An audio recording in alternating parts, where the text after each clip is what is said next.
Avatar 7 Havens was announced recently, and my last Avatar video did well, so I'm doing another one. This time, we're talking about the woman that everyone seems to hate, Avatar Korra. First off, I don't hate her that much.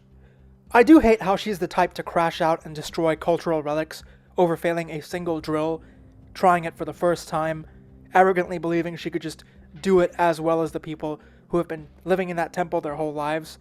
That was pretty bad. But I don't hate Korra. Seriously. If anything, I'm more biased towards her than people who treat her like the scum of the earth. I'm somewhat nostalgic for the show because I remember seeing the season 1 finale on TV when it was first airing.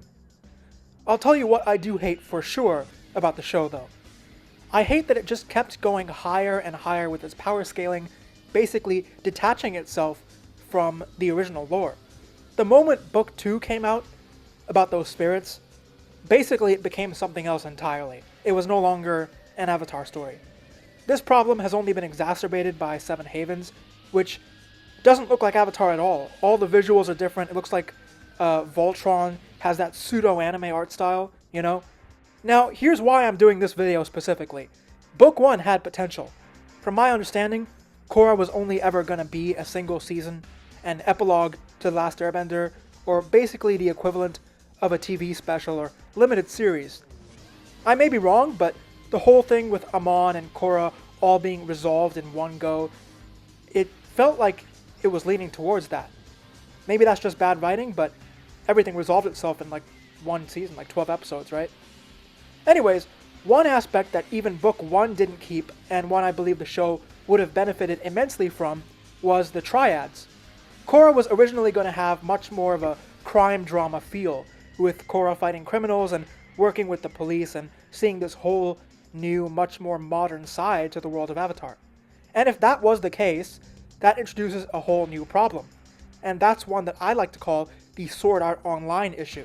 What I mean by that is basically they wasted the setting. Aincrad had 100 floors, and Reki Kawahara made the mistake of jumping through them, skipping through them, rushing through SAO's most charming and memorable location, and basically wasting it. Why do you think every single game or, piece of media goes back to Aincrad and not the Elf setting or Gun Gale Online? If SAO maxed out its pacing, all of it would have taken place in Aincrad, multiple seasons, 100 episodes minimum, one for each floor, and it would have been a good show, even if it had problems. I'm thinking the same thing happened with Korra. Amon could have been an overarching villain for all of the show, and we could have spent way more time in Book 1's version of that world, which we should have. So this is my personal rewrite of Korra. I'm going to be adding in abandoned concepts and stuff that I've heard of. I spoke about some of my ideas in the last video about bending, so consider this a part 2 to that. Couple things I want you to keep in mind before we get started. The aspects that I'm going to be approaching here are only some because I'm taking stuff out, and it's all going to be very general to leave things up to your imagination. So I've got multiple ideas, so you can pick whichever ones you want and do a sort of choose-your-own-adventure experience where you can take different things, different approaches, and piece them together how you like, create your own rewrite. In short, I'm going to try and pull the show back closer to what I believe the original vision may have been. And if it turns out that this is not close to the original vision, consider it regular old fan fiction and have fun listening. So, without further ado, let's get into what I would do if I was writing Avatar: The Legend of Korra, including character rewrites, eliminations of characters, switching the lore, and in the end you're going to get a new version of books 1 and 2. Have fun. Let's begin with Korra. Most people will say that she's the first major flaw with the show. I say having her start out with multiple elements was still a good twist, so I don't think we need to change that. The most straightforward angle I think we should approach this from is to still give her all the elements except for air. But if we're rewriting the entire series from scratch, I would want to have her personality be the complete opposite of air. This means that if we're actually keeping in line with the lore and the world building of The Last Airbender, I would start her off as an earthbender. I don't think this would impact where she starts off in the show. Remember, we first meet her in a White Lotus compound, hidden from the world. You could just have her be picked up in the Earth Nation and moved to the Southern Water Tribe or whatever, Why wouldn't this secret society move the most powerful being in the world to an entirely different nation? Makes sense to me. Earthbenders are stubborn, They refuse to move or acquiesce, and given her personality in the show, and the fact that bending styles and personalities are linked, Earth would actually fit her stubborn nature the best. So this was my way of rewriting her with minimal changes, keeping her personality and the base skeleton of the original Book 1 kind of the same, but changing her environment. Bending is connected to personality, architecture, geography, all that. I said that in the last video, so you've got to consider this stuff when building a character.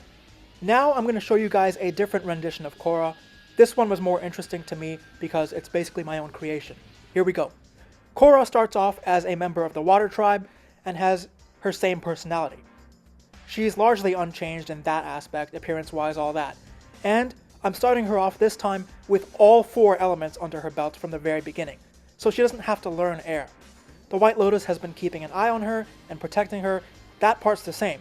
But because bending is part of your personality, Korra is going to lack the ability to just go with the flow. That means that despite having all 4 elements, she's actually going to have the most difficulty with the one that's supposed to come to her naturally.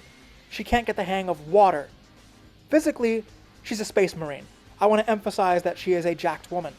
Just as physically imposing as she was when she first showed up, can just brute force throw people around. Also, she's not going to have a problem with bending. It's a martial art. Remember episode 1 of season 1 of the entire franchise? It's not magic. Never was, never will be. This will also play into the main problem that my version of Korra is faced with. She lacks spiritual development. She can't activate the avatar state and cannot communicate with Aang or any of her other past lives, no matter how hard she tries, because she's looking at things the wrong way. So her issue will not be learning any specific element.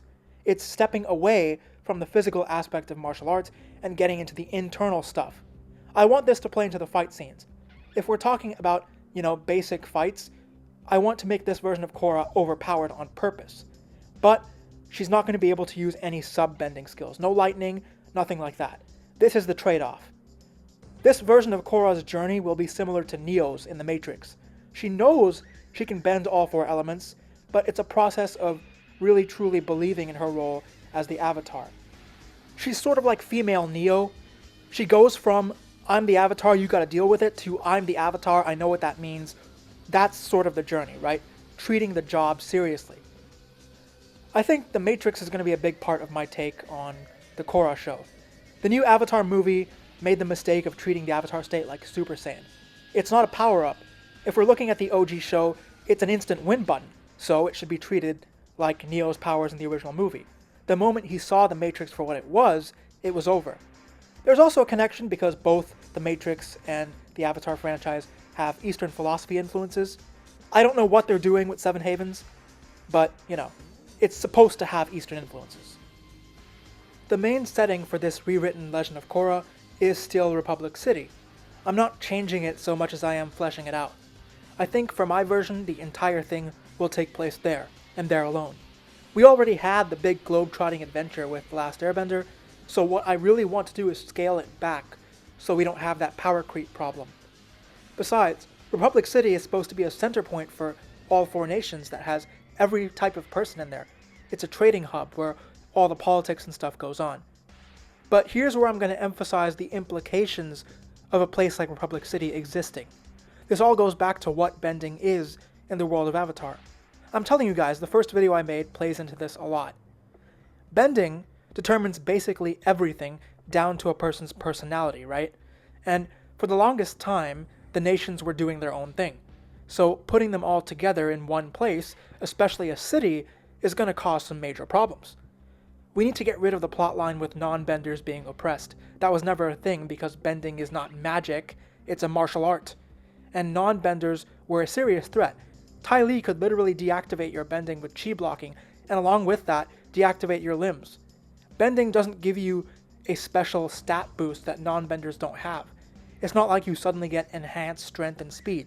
But I'm going to come back to that. First off, instead of the non-benders being oppressed, there's going to be bias against the firebenders. It wasn't so long ago that they tried taking over the entire world and literally burned it down. So the firebenders are going to have tons of beef with whatever airbenders are around and the members of the Southern Water Tribe that are in Republic City. Because of how things went in the past, during The Last Airbender, firebenders are fairly or unfairly, given pretty low-tier jobs. They don't get the white-collar office stuff. All paid low wages, mistreated, forced to work overtime for no reason. It doesn't matter that the gang brokered peace because people are still going to have their own beef, right? And if Bright wanted the show to be a more mature take on the world of Avatar, they would have fleshed out ideas like this.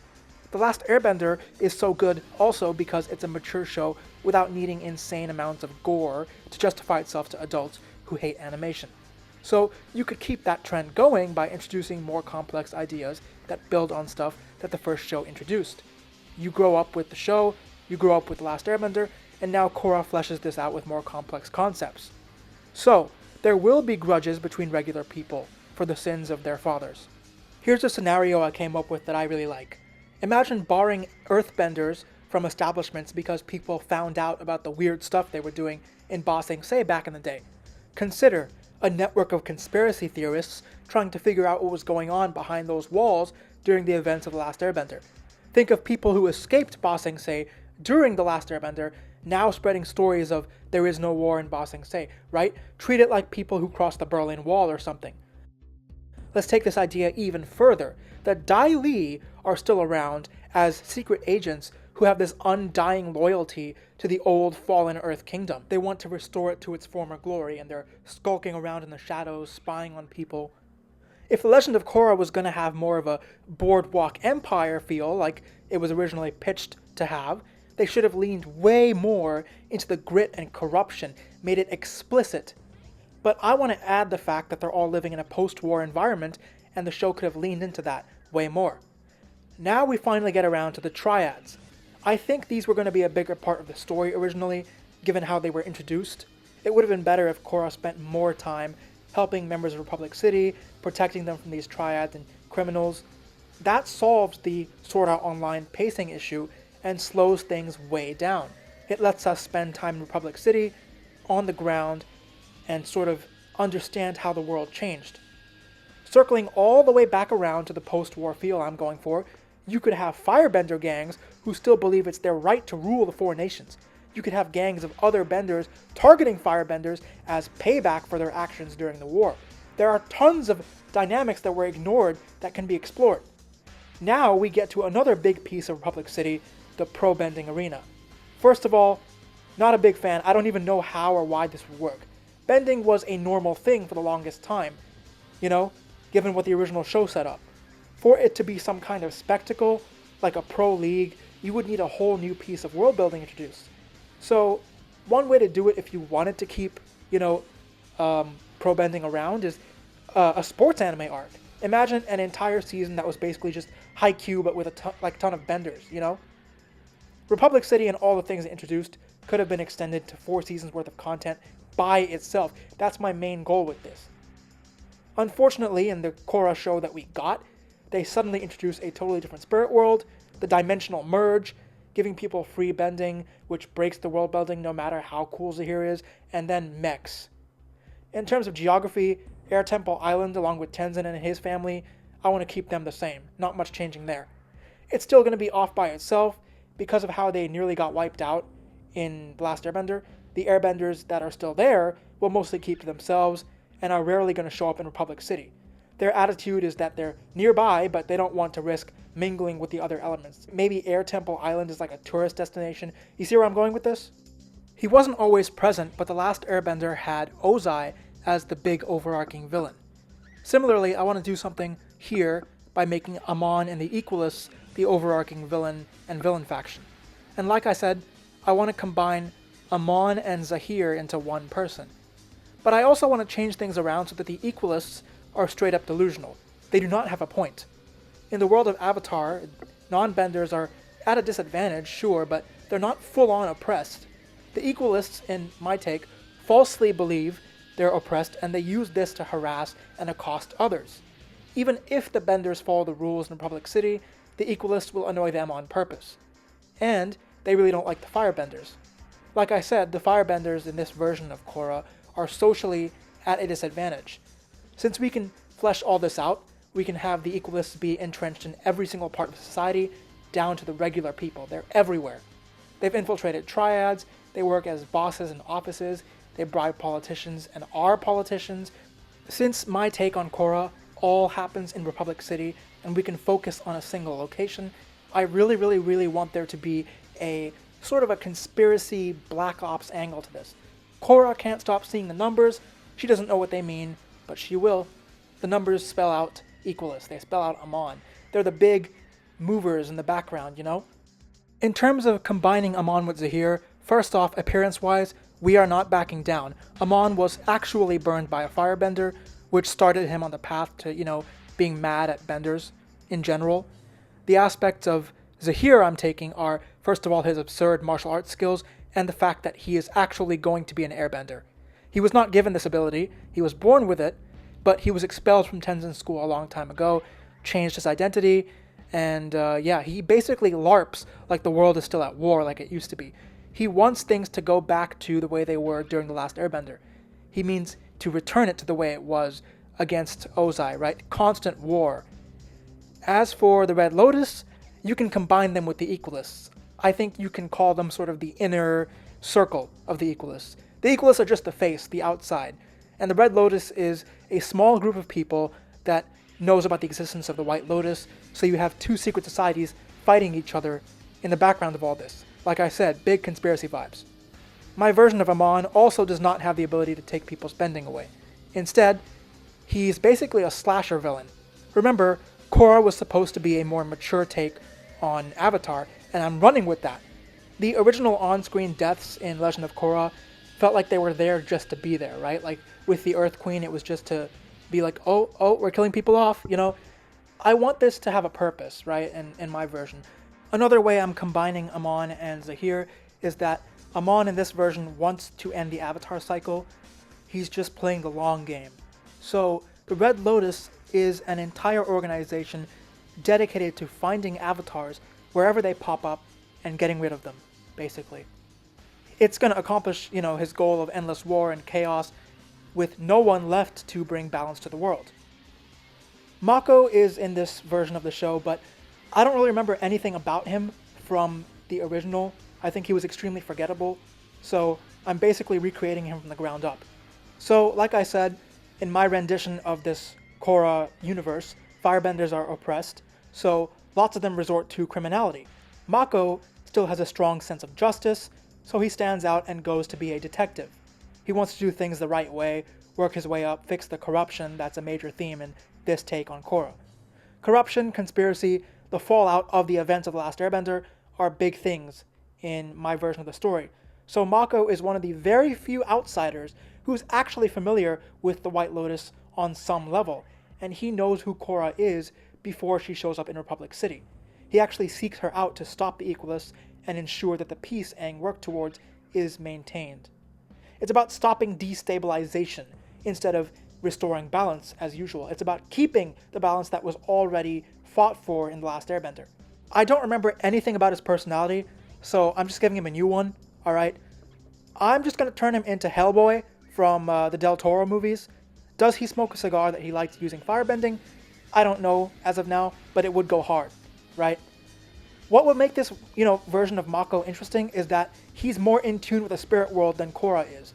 He personally can't do much with that information, but he's there as Korra's spiritual teacher. He's going to help her unlock that side of her avatar abilities. That is how he plays into Korra's story here. Also, Bolin doesn't exist in this verse. I don't really like him. I'm cutting the fat from the team, alright? Also, Mako's journey in terms of learning his own skills is learning to use lightning. By the end of this show, in my version, he's basically Cole McGrath. Are you guys hyped yet? I'm getting hyped just talking about it. Bending is connected to everything in this show, the world building and everything. So I have to bring in things from post-Last Airbender. I'm changing that stuff around. Fire Lord Zuko would have spread the knowledge that the Sun Warriors taught him without exposing their identities, obviously. So more firebenders in this verse knew that drive was at the heart of good firebending and not just anger. What makes Mako specifically different is that he actually paid attention to this, which was considered old or irrelevant knowledge by the time Legend of Korra takes place. Other firebenders go with the more popular theory that simple rage powers firebending. He also learns from other elements through Korra, teaching him the movements, which leads to him replicating Iroh's journey of learning lightning bending from her teaching him waterbending concepts. Korra knows what waterbending is, she just has to learn to apply its concepts on the outside in reality. So these two characters will complete each other's skills. Also, in my rendition of the show, they will get together. If you want to know why, this is where I'm going to bring in an abandoned concept from the original version of Legend of Korra. Asami originally was supposed to be an equalist spy. That was changed so that her dad would be the spy because people liked Asami as a character, but I want to keep her original purpose. For the most part, she's the same as the original. It'll make the audience feel even worse when she betrays them. As for why she's a spy, it's because she was born into it. She legitimately believes in the equalist cause and doesn't actually know the real reason for why they are destabilizing the world. Again, there's an inner circle that Amon is part of that knows the real reason for why they're doing all this. The other people on the outside actually think that they're the good guys. So, will this version of Asami get a redemption arc? Maybe, maybe not. I think redemption arcs are overdone. Nobody lets villains be villains. But at the same time, she's not evil. She's just an antagonist. But at the same time as that, she legitimately believes in her cause. She's a true believer. So she's going to be resistant to switching sides. You can call her a neutral character, the hero of her own story. From the beginning and maybe all the way to the end of this show, this fanfiction, she thinks that Korra and the good guys are the bad guys, and she's not going to change that belief that much. You might get some Dante and Virgil begrudging teamwork. Instead of just using tech like the shock gloves, I want to bring in more of the non-bending skills here. This version of Asami is trained to use chi blocking, and the Kyoshi warrior fans, and swordsmanship like Sokka. She's an elite non-bending fighter, a serious threat. Something that I think Korra took away from bending's original appeal was how each element had a unique martial art attached. You can check my dedicated bending video for more detail, but the gist is that every element became basically kickboxing. The way to fix this, I thought, was to assign different modern styles to each element. Now that I think about it, for this rewrite, there is a very simple way to fix the issue. And that is just not changing anything, because they got it right the first time. But if you really want to change things up, you can introduce grappling. Closing the distance, using throws. Imagine Korra closing in on an opponent, throwing them to the ground, and then holding them there using earthbending. You can combine a lot more regular fight choreography with bending stuff. You can introduce the idea that non-benders are advancing their own martial arts to keep up with the benders, so they start ducking under fireballs and shooting double legs, then using chi blocking. There's a lot you can do there. But in the end, I really think The Last Airbender just nailed it the first time. Attempts to iterate on it have really watered it down. If I had to say anything, it would be to keep sub-bending skills like bloodbending and stuff secret. Make instances of it few and far between. If anything, it should be even rarer than it was in The Last Airbender. The public should not have any access to this stuff. The gang was basically a group of prodigies. It wouldn't make sense for the average person to have such easy access to these skills. Like the metal bending police that showed up practically 5 seconds into the show was a shock and it was stupid. They could have been earthbending police with their outfits made out of stone instead. If you find that impractical, remember that Avatar humans are not like us. They can cut through stone with regular swords, stuff like that. They're all human, just stronger and more durable than regular Earth people. If you want to switch things up with the authorities, have the Kyoshi warriors come back by acting like a SWAT team. They're non-benders, but they're so good that they're thought of as, someone who you don't want to mess with. And since Ty Lee joined up, everybody has access to chi blocking. You should compare the spread of bending over years to the spread of martial arts in our world. There could be schools of benders all over the place in Republic City, and some of them could be McDojos. I'll make things interesting by having forms like the Dancing Dragon become lost knowledge. Only Aang and Zuko, maybe a few others, they know what that is, that's it.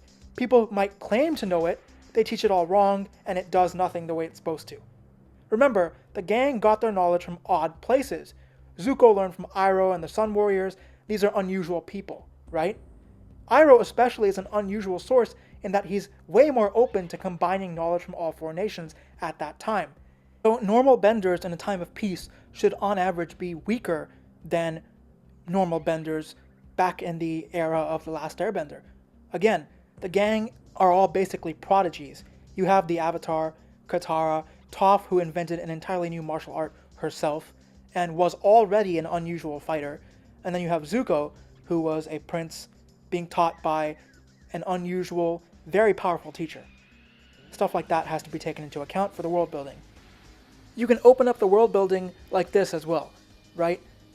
I think because Republic City is a melting pot for basically nations full of martial artists, we should have bending styles change as well. So you could have waterbenders use Shaolin forms, which were the basis of firebending in the original show. You could see more earthbenders using praying mantis, which was Toph's personal style once she started teaching people, right? And her personal style could have become more popular and has a whole lineage of people. It could be one of those really expensive schools that's not expensive for no reason, that's actually really good. So metal bending could be more widespread, but that's just the kind of person Toph is, right? She should have the one skill that's actually gaining popularity. You could have metal bending police be sort of the SWAT team equivalent, or maybe the FBI or something like that. It should not be common knowledge, even if it is more widespread. The fate of the original Team Avatar is also going to change for any of this to work. First off, I'm moving the timeline around so that the events of this version of Legend of Korra take place even later, maybe a few generations after the end of The Last Airbender. So there's some disconnect there. There can be one or two entire avatars in between Aang and Korra, so that it gives this industrialization more time to make sense. Avatar's world is not one that needed to be industrialized so quickly. I may have said that before. There was a whole in-between time period that got skipped over.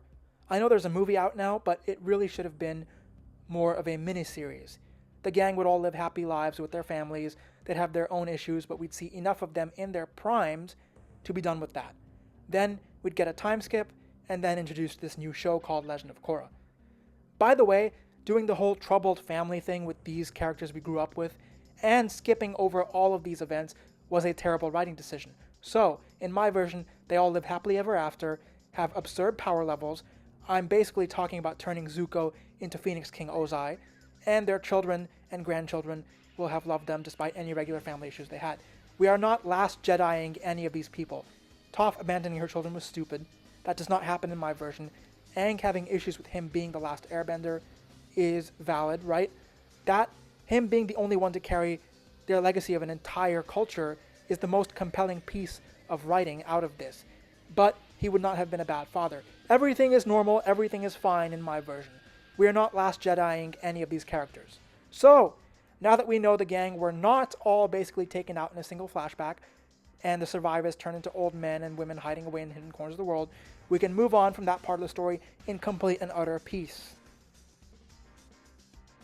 With all that out of the way, I'm going to give you guys a sample of how I write Korra and whatever preceded it post Last Airbender.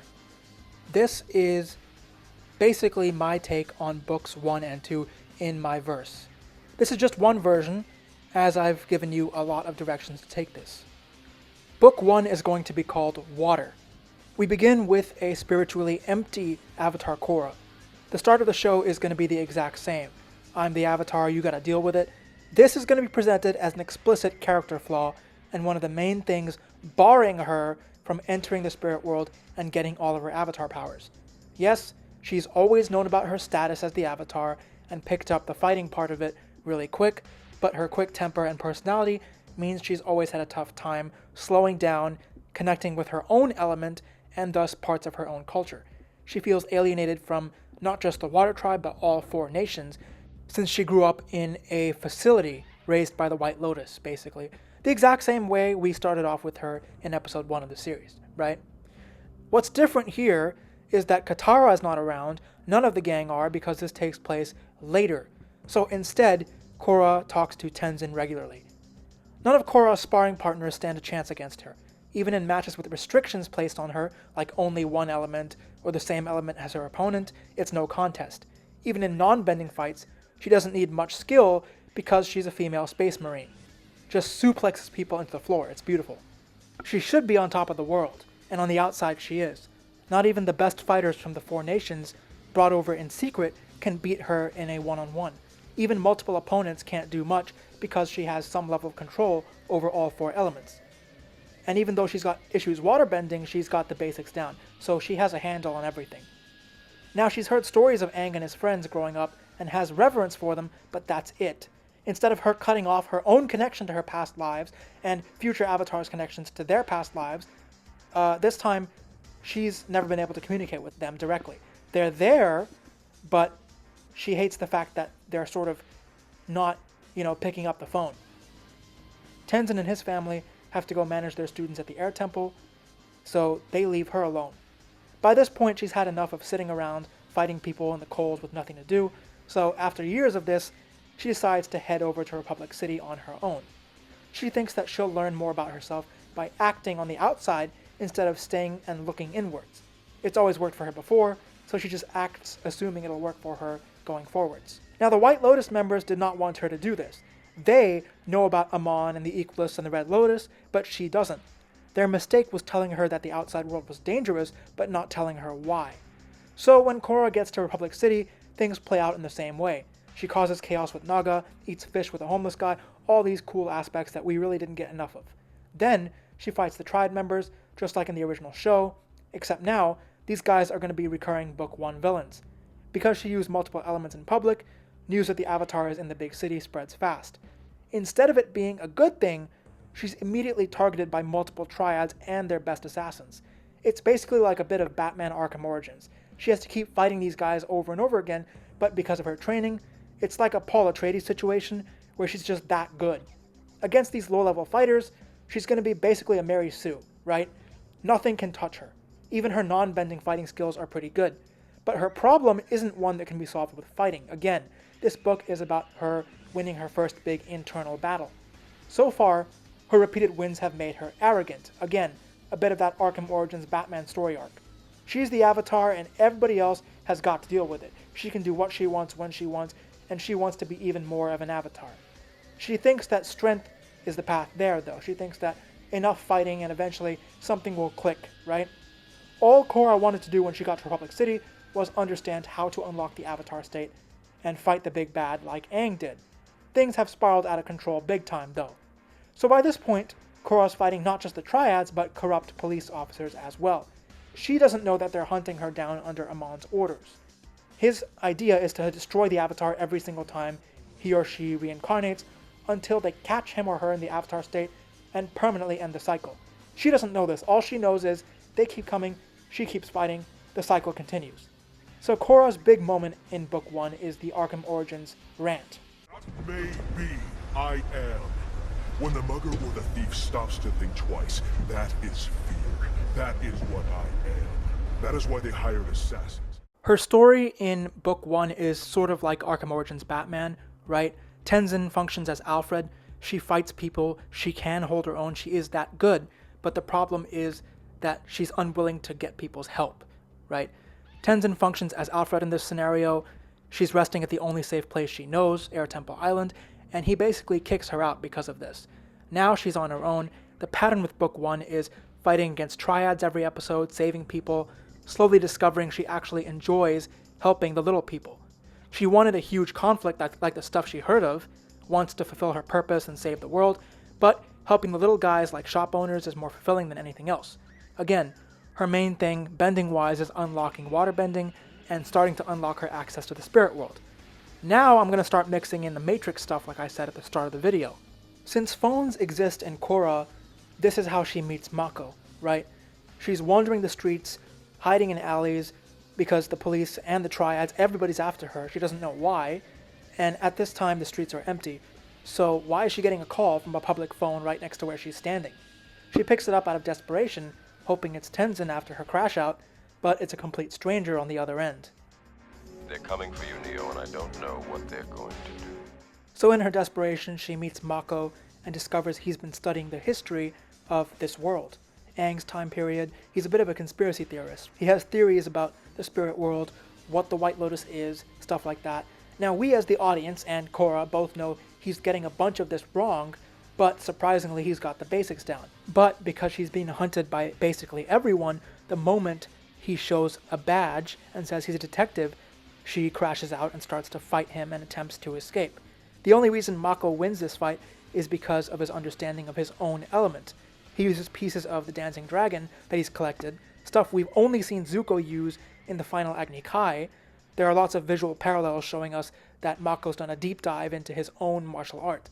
It's the equivalent of a boxer who's been prepping for a fight for days and is in perfect condition versus an underfed, fatigued MMA fighter. It's still tough, but he extreme diffs her and sort of half wins, half survives their first fight.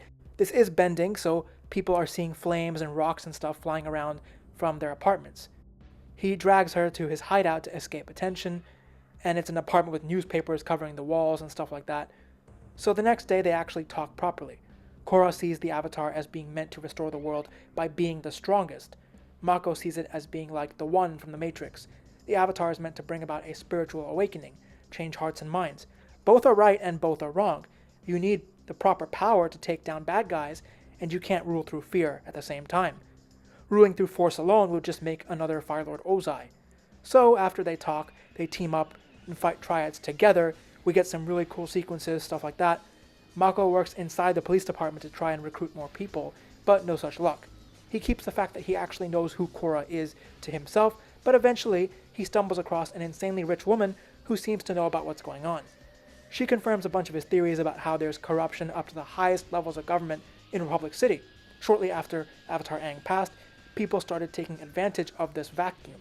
The avatars in between him and Korra grew up in a time of peace, so they weren't proactive in keeping track of things. They waited and waited until they passed away peacefully. They were chill.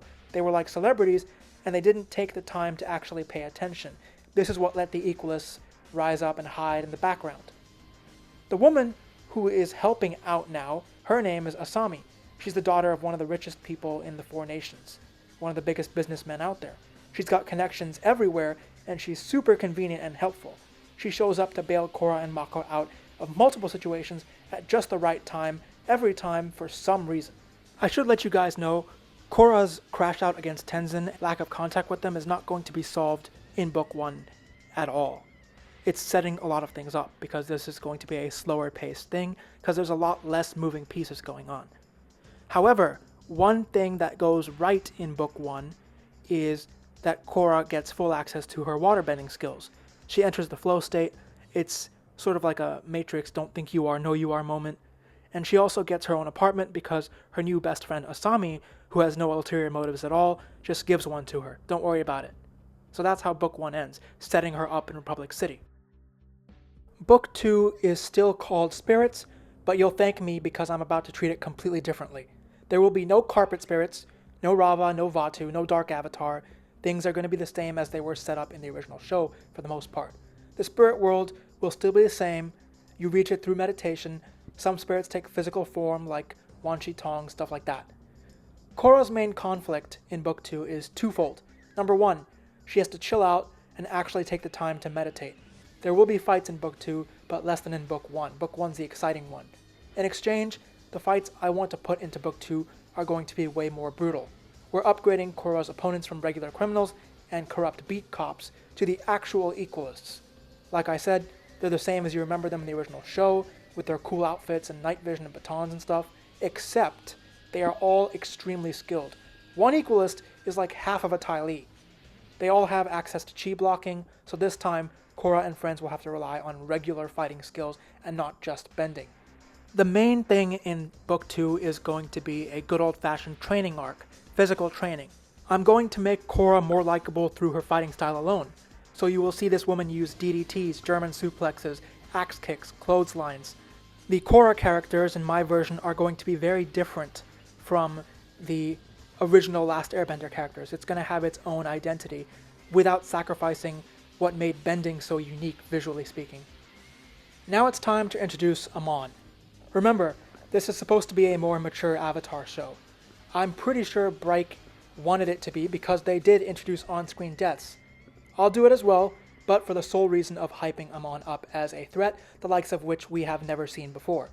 Unlike Ozai, who was a large-scale, world-conquering maniac, this version of Amon is, like I said earlier, a slasher villain. Very personal. He knows where Korra and her friends are at all times. He's hunting her and anyone related to her in any way. The White Lotus members are a target, the Airbenders are a target, and we as the audience know that it's just a matter of counting down until they are in his sights. Korra starts realizing this over the course of this season, and her only option is to connect to her past lives, and unlock the Avatar state. Now she's on a timer for that too. To draw more comparisons to the Matrix, Amon is basically going to be Agent Smith.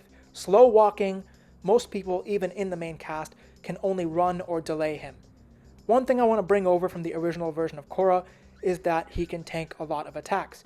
He could even tank bloodbending.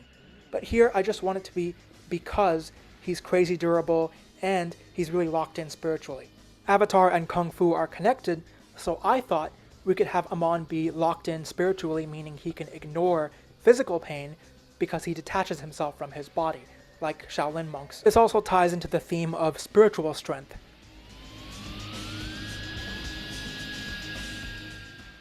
By letting go of her anxiety and stuff like that, by accepting that she can't win in her current state, she lets go of her expectations, and basically the spirit world opens up to her.